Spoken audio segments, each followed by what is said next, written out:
Dummy Switch Pod. Yes, sir. Yes, sir. Unfiltered Rugby Chat. We're back again. How's it going, Chris? How's it going, Cos? Jinx, you owe me a cook. That's what we used to say as kids, eh? Yeah, I owe you a beer or two, man. Owe me a beer or two. And a nice Johnny Walker, huh? Yeah, man. I'm good as well, man. Let's talk about some rugby. Some good rugby. I mean, it was good to see quite a few games. Start with the Cheetahs and Sharks. 1 point victory here for the Cheetahs. Yeah. First thing for me about this one was Grant Williams. You know, he had sort of a mixed bag of a game. First thing in this one, he milked the penalty and then went away for the quick tap and try. Yeah.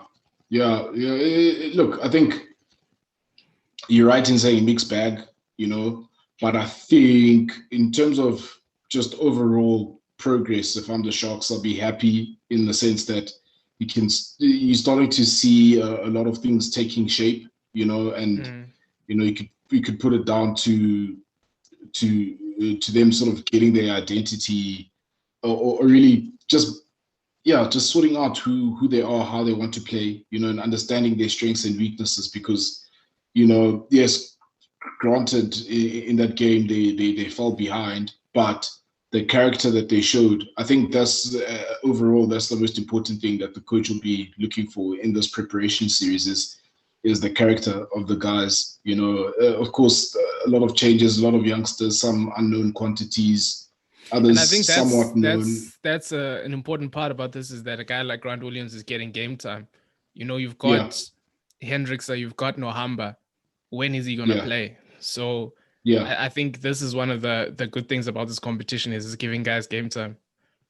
Yeah, exactly. And look, again, if you're the Cheetahs, the Cheetahs, they find themselves in a peculiar position because it's like, they've won 2 games on the trot now. It is the preparation series. They find themselves in the wilderness, but at the same time, they still, dishing up some good rugby. And I feel like those guys, it's not a training exercise for them.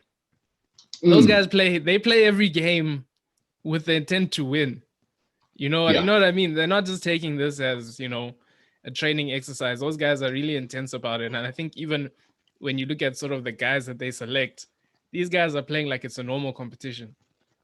Yeah, exactly. And you have to give credit to them for, at the end of the day, it's their job, but you wouldn't blame them if the morale was low, considering that, they're going to be in the wilderness in terms of pro rugby. But, the overall product that they're able to dish up, you have to be impressed with that. The only sad thing about them is the continuity from a selection point of view, or depth rather, from a player personnel point of view, because they just seem like they're that team where if they lose 1 or 2 players to injury, especially in the forwards, then they look very shaky, and it's hard for them to get momentum again and to start and to play the way that we love them to play. Because I think for the longest of time, Cheetahs has been everybody's second favorite team because of the way that they play, but you can't really fault them. I mean, guys like Andy Sansila, you see what it means to a guy like Francois Steyn, then the experience of Ron Pina. That's exactly what I mean when I say it's like Francois Steyn. He could essentially say, I don't want to play in this series. What is this thing? Yeah. And you wouldn't blame him, you wouldn't blame him. But I think as well, he's more mature now, and he probably understands better the positioning that the Cheetahs find themselves in, and his role that he has to play going forward, and the likes of Ron Pina and the likes of guys like Roscoe. He was a big factor returning in this game. Ron Pina. Yeah, look, geez, Ron Pina, I think ever since, and you actually saw it when he got injured last year in the Cheetahs, you could see that, they were missing a big player, and the way that he manages the game, just his decision making, he's second to none. You know, look, his age, obviously he's got all that experience and it's showing, you know, and you just feel, you see a guy like that, you think, geez, I wish he was maybe 4 years or 5 years younger, because man, you know, he'd be vital for South Africa's cause, you know, for going into something like a British and Irish Lions series, whether that be a home tour or an inbound tour, you know, for the British and Irish Lions. But that's a topic for another day. But just Ron Pina's influence and in the game, it's massive. You know, he's a big player, and even guys like Roscoe Speckman as well. You know, you can't get enough of him. You know, the energy that he brings and the effort. I think that's one thing that sticks out for me is with the Cheetahs team is the consistent effort and intensity that they bring, and also how they want to play and move the ball. It's really exciting, and which makes it continues to make it a bitter pill or a difficult wound to heal, you know, of them being out of the preparation series. But then on the other side of it, you know, if you're talking about the Sharks, I was pretty impressed. Like I said, with the character that they showed. I think they had that sense of there's a sense of calmness in the way that they went about getting back into that game, and you saw how when play got, you know, speedy service, you know, Mani Libok coming on, making a big difference.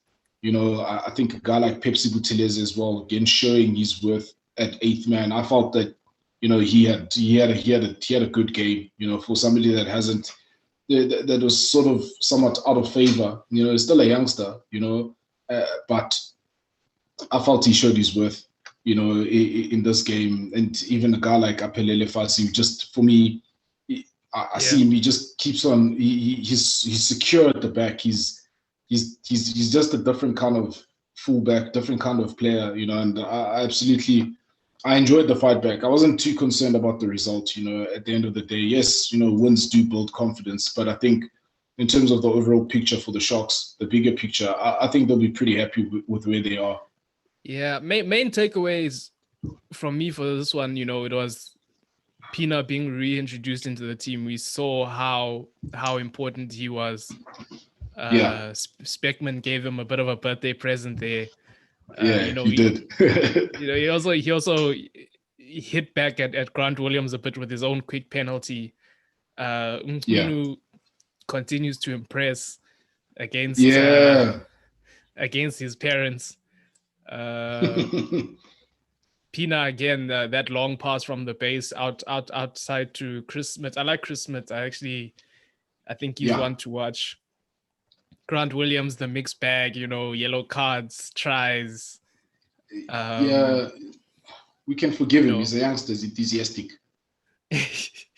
And then again, you know, that late surge from the Sharks, spurred by Libok, you know, him getting involved, attacking the line. That was also great to see, you know. Look, I'm even getting goosebumps just thinking about Libok. I feel like he's in this position right now where he finds himself where he could easily overtake Kerr Bosch and being the first choice 10, just by virtue of what he brings. You know, can kick with both left and right. You know, he's got that creativity and he's fearless because he attacks the line. Kerr Bosch doesn't attack the line. You know, and you just saw he sparks that comeback. You know, I think it was my issue is okay. You've got what tends to happen is you've got Bosch on a bigger contract than Lubbock, so they're gonna have to back that man. They're paying that man. They're gonna have to back that man. You know, that's my only issue where I don't think that, you know, it's going to be too big a leap for him to make. He's going to have to play so much better than Bosch to take over that place. Alternatively, they could restructure, put Bosch at 15, put Fassi on the wing, but I don't see that happening. No, that won't happen. That won't happen. And look, yeah, Quarters, I agree with you. You know, I agree with your point of view in terms of the bigger contract stakes. You know, but what I feel is that and just from what I see, is that Libbok is in prime position to play himself into that difficult conversation that the coaches need to have, because at the end of the day, it's going to be about that bravery, for a coach to make that big decision to say, okay, listen, you know what, my better 10 right now is going to be Mani Libbok. And you may see potentially a situation going forward is maybe Bosch, when they in the north, because of the kicking game, it'll be more suited for him. He'll be the starting guy. Then when teams come down here, or when they're playing at home or locally in South Africa, then Libbok will be your go-to guy, depending on your opposition and how you want to play. But I just feel, he's a talent that needs to be looked after. I think a lot of teams, especially in SA Rugby, have made mistakes over the years, the same mistakes over the years, where they have talented guys and they just somehow fail to make the tough decisions or end up not knowing what to do with them. And eventually the guy is he just bounces around and, his career never goes anywhere. And I don't want to see that happen to Mani Libbok, because, after seeing him, against the Cheetahs, when he came on, he made all the difference. Yeah, he did. Interesting enough for me, I find that, a guy like Fred Zeilinger is on trial at the Lions. And, he's there because he can cover basically, 10, 12, 13, 15. Libbok can do the same thing. So for me, it's like, I personally feel they should have had a closer look at him, rather than a guy like Zeilinger. But we'll see. I mean, it should be like his career. Ultimately, I personally feel that from his showing at the Sharks, he's going to find a spot where he can be that number one guy, that number 10. Yeah. In South Africa or not in South Africa. So yeah, that's true. Yeah. You never know. Maybe Stormers will come knocking, and say, listen, we need your services. Look, or maybe we'll see him in a Welsh jersey in 3-4 years time or something. Imagine Mani Libbok playing for Wales. That would be something. But look, overall for me, it was a good game. It was entertaining. It didn't put you to sleep. Like you wanted to watch it, and especially that comeback, the fight back from the Sharks, then last minute or last gasp penalty, to get that 1-point win for the Cheetahs, and you saw what that meant to them at the end. So yeah. Overall good game. And what I'm happy about is that you can see there's a better progression now than there was last year. Obviously lockdown and things like that, and this time around teams are better prepared. So I think a lot of the teams they're in good shape going forward. Yeah, let's go on to the next one. Pumas hosting the Bulls. This one ending 31-48 to the Bulls. A Bulls team with Marco van Staden on his way out. We have spoken about it, saying, here coming in, it basically means that, he's going to be on his way out.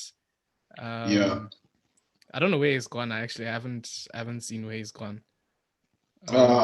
It's in England. I just forgot the name of the team, but I know it's in England. I think it's if it's not Leicester Tigers, it should be Bath or Northampton.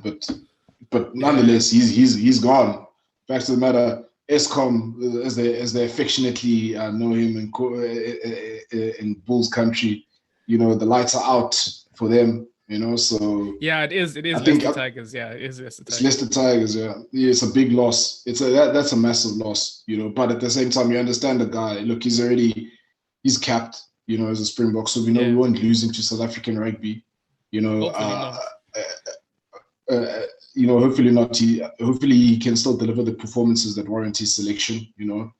But I think big loss for the Bulls. But you understand the guy. Looking at his career and looking at the current climate, look, pound to the rand, it's a no-brainer. And he deserves more, man. He deserves more than having to fight for his place like that at the Bulls. When you've seen the performances that he's put in, you almost feel like he's taken for granted in that situation. Another team, he he's already a cult hero at the Bulls, but I mean, if he was somewhere else, they would sort of, let's say he's at the Stormers, you would be one of the guys that they build the team around. He'd be part of the core leadership and that. So I mean, I think he deserves better. So hopefully with this move, I'm sure those guys at Leicester Tigers, they'll place, him in high esteem. So I mean, and I think he'll be a good fit for them. Like I've back in the days with Leicester Tigers, I used to like Leicester Tigers because they had Alessana Tuilangi, one of the Tuilangi brothers. Actually, there are two of them in their team, and there was Scott Hamilton, who was from the Crusaders as well, who was playing there. So like I used to enjoy watching them. So I think he'll fit in with that culture, because Leicester Tigers have a similar sort of culture to the Bulls, where it's a lot of it's forward orientated, dominant set piece, and it's understandable being in the north, but they were just for a period in time they were the dominant force in English rugby. So I think he'll fit in, and I think he'll develop his own cult hero status over there in no time. Definitely. Bulls first minute try in this one. I mean, I won't lie, I found them a bit boring in this one. Maul first try, Pumas hitting back soon after with a maul of their own. Stravino Jacobs continue to show he just can't stop scoring at the moment. Hey man, Stravino. Yeah. No. I was thinking about it during this game, and I was like, Jake White has a knack of just having that one winger that's going to come through, that one winger that's just, where you're like, okay, no, this kid is the real deal, because the physicality that Stravino Jacobs brings, and his pace as well, and he's just, he just scores. And the hunger that he has, man. Like, and I feel like they also, we saw what he had first game of the season, and I feel like they almost purposefully held him back, to create that sort of, when I get my chance, I'm taking it. That kind of attitude. I feel like they almost held him back on a chain and then unleashed him. Since then, the man hasn't been able to stop scoring. No, he's unstoppable. He's unstoppable. I don't care what you say, even if you don't like the Bulls or whatever. But when that man gets the ball, there's some excitement. There's bound to be some action, and look, he's good for it, and he's a youngster. I think he's under 21. He's still under 21, so good on him. You say when the Bulls scored in the first minute, I was like, oh geez, this is going to be another one of those games, but credit to, I feel like the Pumas have now taken the Cheetahs place as South Africa's second favorite team. I was about to say they're the darlings now, because you want them to do well, and you can see, geez, man, they just, they're unlucky in a sense, and they're unlucky because there's a number of factors, they don't have the depth as such, there's not that great experience, but even with all those sort of negatives, geez, those guys have character. They have character. They play with a personality. They play with, you know who they are. You know who they are. And it's like there's an identity of the individuals and there's an identity of the team, which, I feel like is sometimes missing from SA Rugby, Sometimes guys just look like, it looks like a PlayStation game and guys are just made up characters. It's like they've got no personality. They've got no distinguishing factors. But you look at this team and these guys have real personality and they show it in their play. Mkijima, that pickup, the pop to Kleinans, Mafura with the hands, these guys, that was a great try. I think it was Valentine that got over for that one. Yeah, it was Valentine, the lock, the number 4 with the beard. Yeah. Like I was about to touch on him, but just that try as well. It is a beautiful try, and you saw even how Mafura read the situation where he got that ball quickly. He got rid of that thing, he got rid of that thing very quickly. And do you know, that's why I say that they're just that unlucky team. But I feel like the more persistent and consistent if they stick to their tasks, stick to their plans, you know, I can see them growing an extra leg and claiming more big names, you know, because man, they're good. Even Valentine, I felt like he had a great game. You know, it's just one or two things. You know, some loose carries here. You know, there's I think it was an attacking play, and he tried to play soft hands. He just didn't control the ball enough to not make it go forward. You know, and it's like things like that. Had that gone off, you know, that is a certain try, almost a certain try, putting the Bulls on the back foot. You can't fault that Pumas team. I don't, even in this game, like I don't care about the result. You know, if I do just look at just from a pure effort point of view and the style of play point of view, like you say, they have an identity. The Pumas, for me, they win the day. You know, they win the day just by virtue of the way that they play the game. Considering the players that they have, like it's really, you have to take your hat off to them. And you know what I like as well about that group is even with the coach, they set themselves pretty high standards, you know, and that's what you have to love about them is that they're not just saying that, oh, okay, no, we're the Pumas, we know we're going to be bridesmaids, you know, we're not taking the cake, but you can see that there is that belief that they can because they've done it before, you know. So, man, I honestly want to see the Pumas freaking go on a sort of a winning run, you know. Have them a Cinderella story or whatever, because you talk about guys like Nkijima as well. He's being consistent because he's playing consistently. You see a lot of guys that are getting consistent game time and their performances are just getting better. And this is where you see that, okay, this is why this guy he's there. This is why he's a professional. You can't fault them. You know, as a team, you can't fault them. Yes, there's some individual areas, some, you know, silly penalties that they give away, you know, things that can be fixed. And you ask yourself, you know, if they can really get those things right, you know. One thing they retained was the scrum. The scrum, you know, it's been excellent for about the past year, and they've retained that in their play, and that's something that, you know, that coaching team and those players, it's you know, it's something important they have in their arsenal, man. Yeah, you have to give them credit. You really have to give them credit, you know. And on the other side, you know, if I'm the Bulls, I think the Bulls, yes, they'll be happy because, you know, they continue on their way, building depth. On the other side, they're winning, so it makes it easy it makes it a slightly easier job for Jake White and his coaching team because, you know, the belief is still there, you know, because they're getting the results, they're winning, you know, but. There are some, like you pointed out, the scrum is not 100%, and I think they will have some problems there in the north or in pro rugby if they don't sort that out. You know, yes, of course, Trevor wasn't there, Lisa wasn't there, but that's the thing is that when they're not there, what's going to happen? They're not always going to be there. Precisely, you know. So I think those are the sort of questions that they'll have for themselves, you know, as work-ons as a Bulls group.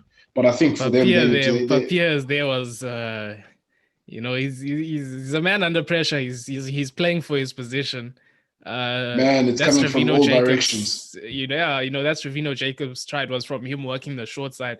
You can really see that he's trying to get as involved as possible. You know, Zach Berger is there.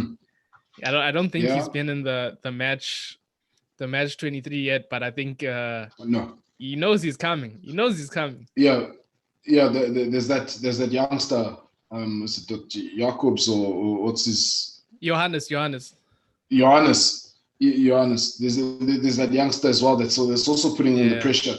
You know, getting hot in the kitchen there. Papir's life is it's all about the fight. You know, because you know, just when he thought Ivan Vancel's gone, is like, okay, shit. You know, I've got a chance now. Oh no, he doesn't. Oh no, he doesn't. There's some more heat coming in, you know, and look, and good, because he's got to show now, you know, he's got to come to the boil and he's got to show now that, okay, look, he's ready to take over.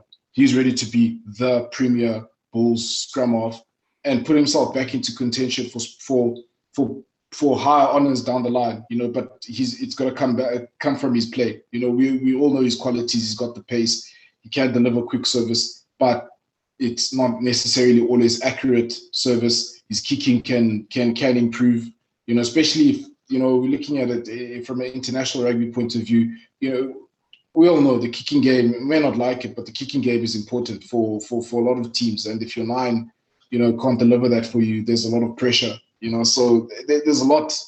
Geez, that man's under pressure. I agree with you completely. As much as the preparation series, but wherever he is, he's just thinking to himself, okay, I think he should be doing himself a favor and watching Dupont from France and seeing how he can sort of, steal a bit of some inspiration from him and and try to be that guy, Yeah, man. Next one, EP Elephants hosting the Lions. This one, also one of those, up and down. I don't think it was the greatest game to watch. Going into this one, no. I was happy to see that midfield. I think it's Molensi and Ras. Mm-hmm. Molensi came with a sort of, I think he came to the Union with sort of high expectations. Plays 10, but I think he was playing 12 in this one. Unfortunately, he got injured. He did get over for a try, but it's sad that he got injured because he was showing that potential, and he looks the part, much like Kate Volliter. He looks the part, and it was good to see him finally get a chance. It was good to see Ras as well. First 2 minutes, red for a tackle on him. I think that also had a big impact on the game. Essentially, at that moment, you knew the writing was on the wall. At that moment, after that red, then you just thought to yourself, okay, this is going to be a long afternoon for the EP Elephants. And look, credit to them. They showed improvement. They kept up until I think about the half-hour mark. They kept up there with having lost the player. And the thing is, you can't compete with first 14 men and then 13 men. Knowing that you're struggling Union, you haven't played in so long, and discipline is one of the factors. But it was always going to be coming because the pressure, the pressure of the Lions, ball retention. It was eventually going to catch up with them. And you saw CJ Fellerman he was being a nuisance at the breakdown. He was putting his heart and soul into that. And look, I think even at some stage in that game, the Lions line.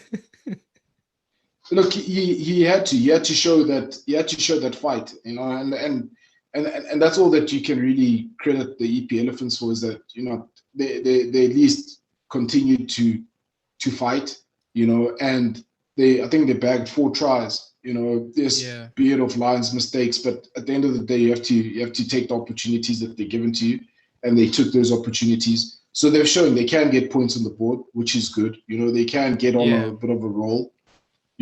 So there's positives for them, but in the long run, they've shown that they are pros. They've shown that they are pros. There's a lot of guys here that have come through amateur ranks. Maybe been playing club, maybe played varsity cup, then club, then here. So there's guys that are showing. Vina has been showing that he's of that level. Your namesake. Him and my namesake. Him and Hollis, they linked well. They linked well for that try. There's guys showing value. It's just, especially when I was looking at the game that they're playing in tomorrow, it's just a shame that Radebe is not there, because especially against this Lions team that was sort of younger players, and against the Griquas team that they're facing tomorrow, he would have been part of that, the entertainment factor. Then you've got Vina, and then you've got him. It would have added so much more to this team. So it's a shame that he's out. It really is, and I completely agree with you, in that he would have.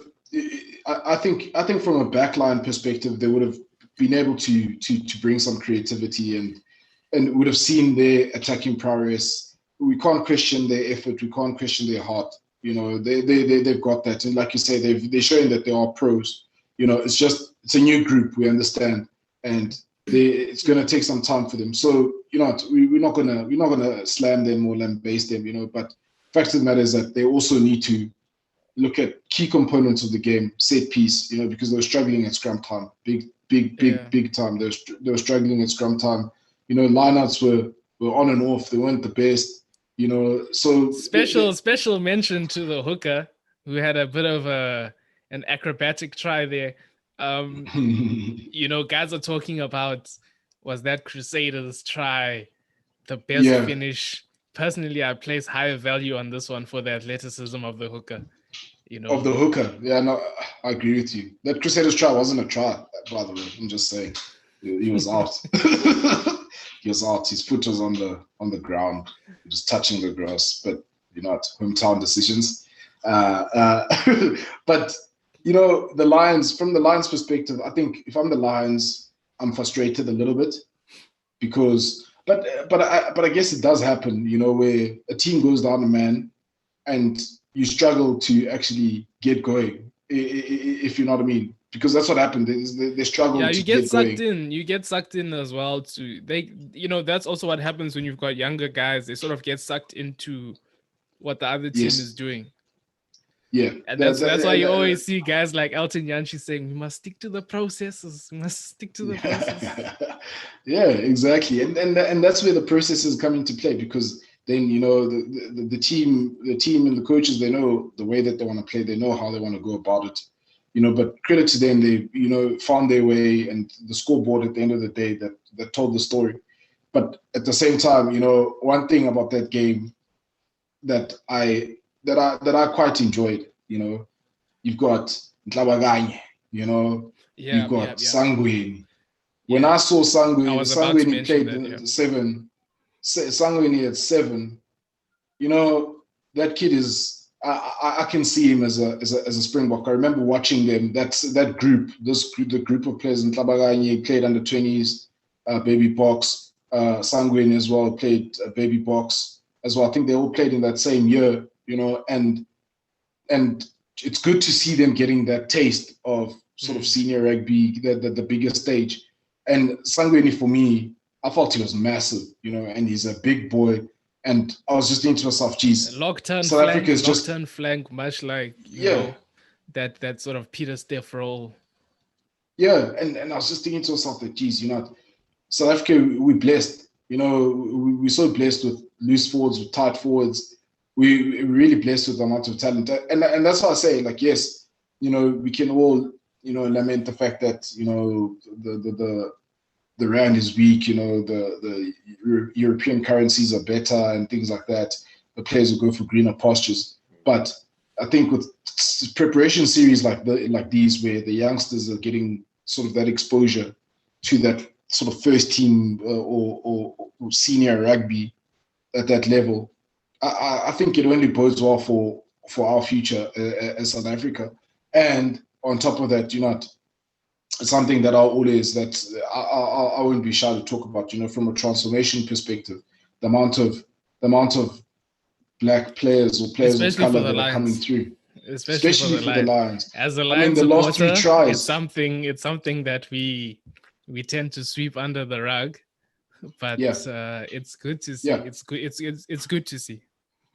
Yeah, because I mean, even the last 3 tries that the Lions scored at the end of the day, there's all players of color, you know. And Ntlabaganye got in there, Sangweni got in here, and then I can't remember the last guy, the winger. You know, he's I just can't remember. I think it's Selekete or something like that. But man, is he not powerful? Is he not explosive? You know, there's that intensity, that hunger that you could see in the way that he was playing, which is exactly it's good to see. Yeah, and when you see that, you think to yourself, okay, look, you know, the players are there, the potential is there. And Ntlabaganye is, you know, he's one of those guys that you watch him play under 21.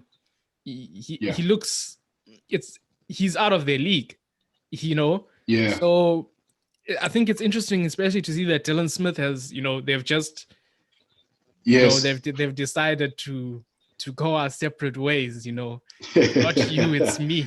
They've decided, let him be free. So I think they're bringing in that new generation slowly. Yeah, and it's just amazing to see. And I think I even saw it with the Sharks in the Sharks game. The one kid Gumete came on as well. I think he was also part of that same group when when those guys were playing baby box under 20. I think they're all part of that same group, and it's just good to see, man. It's good to see the conveyor belt.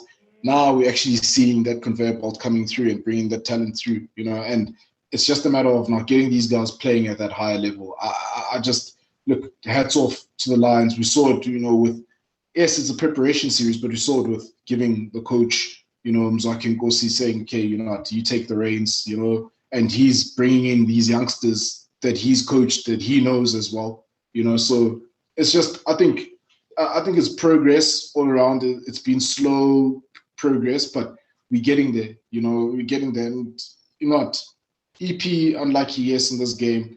Lions, they're always going to win, but it's just those little positives that you see that are coming out of there. I'm pro Black Rugby, pro players of color, because now, the youngsters that are coming through, there's a history now, even though there has been a history already, but now there's going to be a sort of a recent history.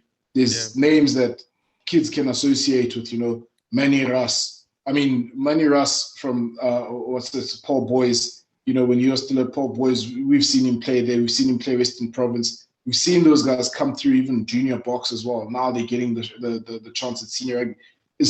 That's what we want to see, is that progression. To say, okay, these guys they were picked and they'd always played at that high level from age group rugby, and it's good to see them sort of making that step up and graduating. Very good to see. Next one, this one for me, entertainment factor. A bit of a tough watch. Griquas versus Stormers. Main takeaway from me for this one. I think it's Injezula. He was impressive in this one. Another guy got his opportunity and took it. He had a good offload to Peterson for the try. He showed that the bus was full a few times. He found the support. I think he had a breakout performance in this one, which is good to see, because recently Edwin van der Merwe had his breakout performance, and now you've got Injezula there. So it's Zas, the clock is ticking. My man, look, I still maintain. I mean, look, what else does? I'm sorry, the guy maybe may feel that I'm always bagging him, but what else does he bring? He's got pace. Okay, that's fine. He can sometimes score tries. Sometimes he can botch certain tries. And then Katsande is on as a replacement. He does him with the little shimmy, puts him away, when I saw that, I was like, that's my talking point. Leo learns us, fact of the matter, I don't think that he should have allowed that try. Had that been, for example, an Edwin van der Merwe, I don't see Katsande scoring that try. I really don't, and it's just, it's like, look, the guy, he doesn't pick himself, the coaches, they pick him. Obviously, they see something in him that we haven't yet seen, and something that the Sharks didn't see, because he went to the Sharks at some stage and he just... But the Sharks saw it initially. That's why they brought the guy over. Yeah, they also saw it, and, they realized, okay, that thing, mooi van ver and ver van mooi, they say in Afrikaans, so that's the thing, they saw the makeup. That man, I won't lie, his agent is working wonders. He's working wonders. That man, that agent, he deserves every rand he gets. He's making those moves. No, he does. He really does. But Leland's aside, I think Griquas were slightly unlucky in the sense, because they showed the fight. They came back into that game. there's a contentious refereeing call. Hey, man, Griffin Colby, Mr. Ref. I don't know. I just kind of felt like he was leaning more towards giving the Stormers the opportunities to win the game, and eventually they did. You know, you can look for penalties at every breakdown and you'll find them. You know, it just depends on your interpretation. But I just feel the Griquas were really unlucky. But at the same time, as much as they were unlucky, could have won this one. I feel like outside of could have, they should have. You know, especially Tinas De Beer came on there. Jeez, you know, hey, that guy, he came on like he had wings, man. He had wings. He was on fire, man. Like he came on. He was putting on some steps. He was chowing gaps. I was like, okay, you know what? Okay. He came to earn his money. you know, like he was there to play. You know, and look, unlucky at the end, but from the Griquas as well. You know, I think for them, it has to be really be about a patience thing and just keep on believing in their system, because they're not bad players. They're really not bad players. It's just the rub of the green hasn't been going their way, and at some point it will go their way, you know. But yeah, at the same time, if I'm the Stormers, man, outside of the Edo van der Merwes that show you things, the Njezulas that are sticking their hands up, you know what? If I'm the Stormers, I'm not sitting comfortable right now, because you know there's I'm even sure talks these guys, when they see that fixture in Kimberley, I'm sure those guys hate it. I'm sure those guys really hate it, because the past few times they've had to make the trip, it hasn't been a happy one. It really hasn't been all smooth sailing for them, you know. So that's the thing, you know, and that's where you really tell, you know, teams where their character, you know, is in those fixtures that, you know, it's tough. It's Kimberley, you know, and it's just rugby, and those guys, you know, they probably in their spare time looking for diamonds. You know, we don't know, but you know that hard pitch, the yellow grass, you know, guys just like, hey, again. You know, so you know, like I say, I still maintain, if I'm the Stormers, I'm not entirely comfortable.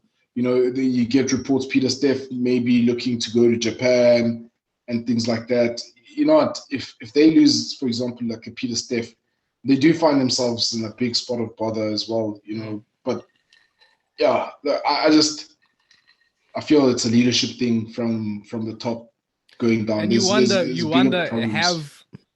have they reached? You've got to reach the bottom before you can build your way up.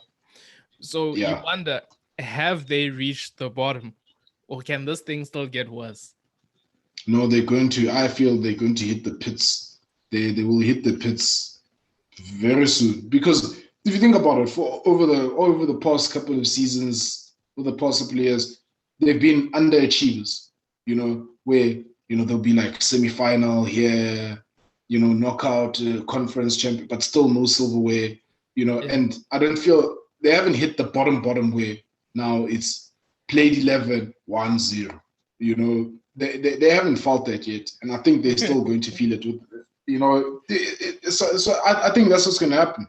New stadium, you know. Yes, this wasn't a home game, but they've got a new stadium. I see them really struggling. Out of all the South African teams, I just see them as the strugglers. You know, easily you'd put them, okay, maybe not in the same brackets as EP, but EP is a different story, because they're not established. So, but they're close, you know. It's like they're trying to see, oh, can we be as bad as these guys? It's all about expectations. It's all about expectations. That's the thing. You look, your sort of everything is about expectations. EP, we know what the expectations are. So, like this game wasn't necessarily a disappointment, because you know it's a management of expectations. The Stormers, their expectations is that they're always supposed to be competing at the top. That's why, you know, we're in the situation where it's like, you know, underperforming. You look at Cheetahs. That's why we look at Cheetahs as a success story, because it's like they've they've exceeded those expectations. Pumas have exceeded those expectations. Griquas, or like, you know, they're sort of under where we sort of would like them to be. Sharks are reaching their expectations. Lions are reaching their expectations. Bulls have exceeded it. So Stormers, they're sort of that team right now that we're all looking at in a bit shady. Yeah, and that's why we'll keep on questioning Leolon's ass, because that's when you see that no, they are shady themselves, because they're picking. Look, not because they're picking him, you know, and he's not, you know. So it tells me that no, they are shady, even from a management perspective. You know, they need to really look at themselves, and maybe it's going to take for them hitting the pits first, and then, you know, rebuilding again. Maybe with that same group of players, different management group. We don't know, but they need to look. Every team has their ups and downs. You know, we've seen that a lot of teams have gone through that. The Bulls for a long time, they that, you know, that cabinet was dusty. You know, the Lions as well, they had a bad spell. Even the Sharks, they've had, you know, fairly reasonable success, but also not great, you know. And even with them, if they don't watch out, they'll probably find themselves in the same boat as the Stormers. But they're just in every a better shape. Province has the dog days. I remember a certain Lions winger getting caught smoking cigarettes before they came, and disciplinary happening after that. But every team sort of has their moments. If we, you know, we move on to other news, one moment for them that's sort of been a positive is Willemse has opted to stay. Yes, he's opted to stay, which is good for them, you know. But now my question is he your 15 or your 10 or your 12? Where is he going to? I don't. You see, I also don't believe he's a 10 anymore. You know, initially I thought, you know, when he started out, it's like, look, yes, let's give him a chance. But as time has gone on, he's not. His future looks more and more like either in the midfield or at fullback, and they need to make a commitment there, and he also needs to commit to just pick a position and just roll with it, you know. And otherwise, his star will wane, you know, and we don't want to see that, you know, because he's got so much talent, so much potential. You know, but it's positive for them, you know, that they managed to hang on to him. I think that will also boost morale, because if you lose Willemse,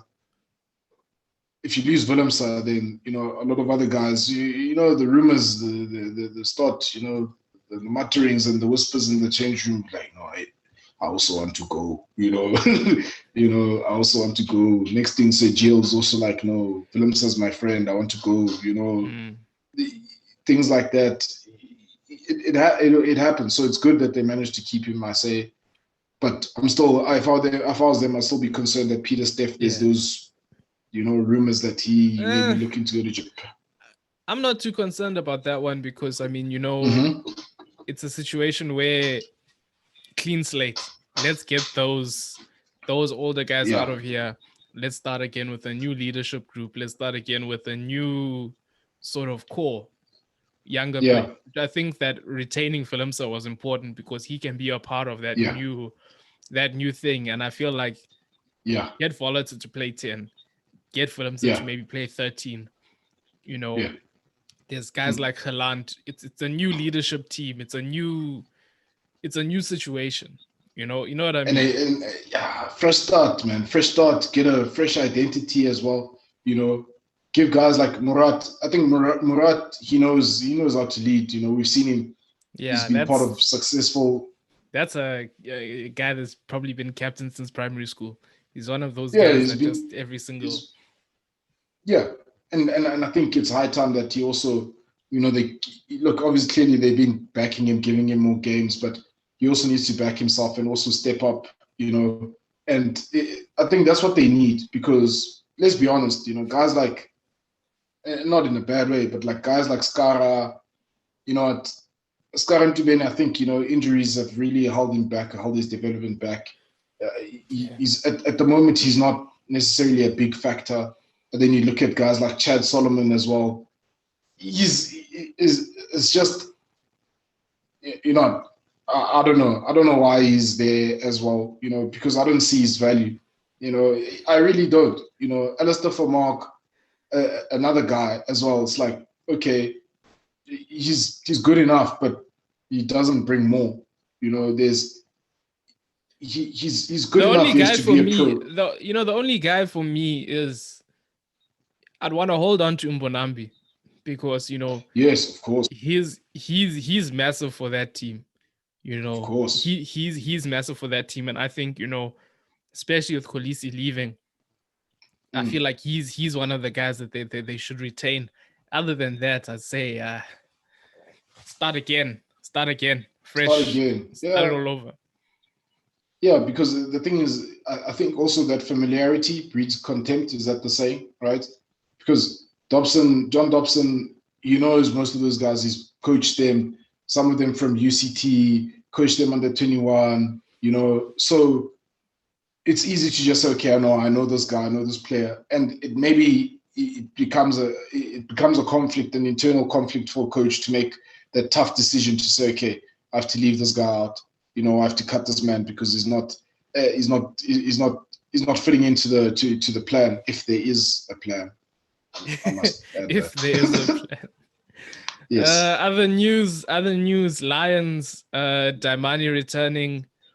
Yes. As we mentioned, Dylan Smith out. Makwani, still no news. They had an update on injuries. He wasn't even on the injury update, so I really wonder what's going on there. Hey, man. As we said, Fred Zellinger's on trial. That's what's going on with the Lions. CJ Stander, retirement. Hey, man. It seems like he just woke up one morning and decided I'm enough. It was like, I know. Yeah, there's no World Cup success. There's no Six Nations win. It's just like, okay, look, I've given them all I could. But I just feel like it's so sudden, man. It's just because he definitely has more to offer. Look, fortunately for them, it's at the end of the season, but still, it's just he's only 30, so he's at least got, for a loose forward to retire at 30. It's a strange one, but yeah, I believe he cited family reasons or personal reasons and things like that. And okay, maybe he secured his ideal number and is thinking he can come back to South Africa and live on the farm and he's fine. Definitely.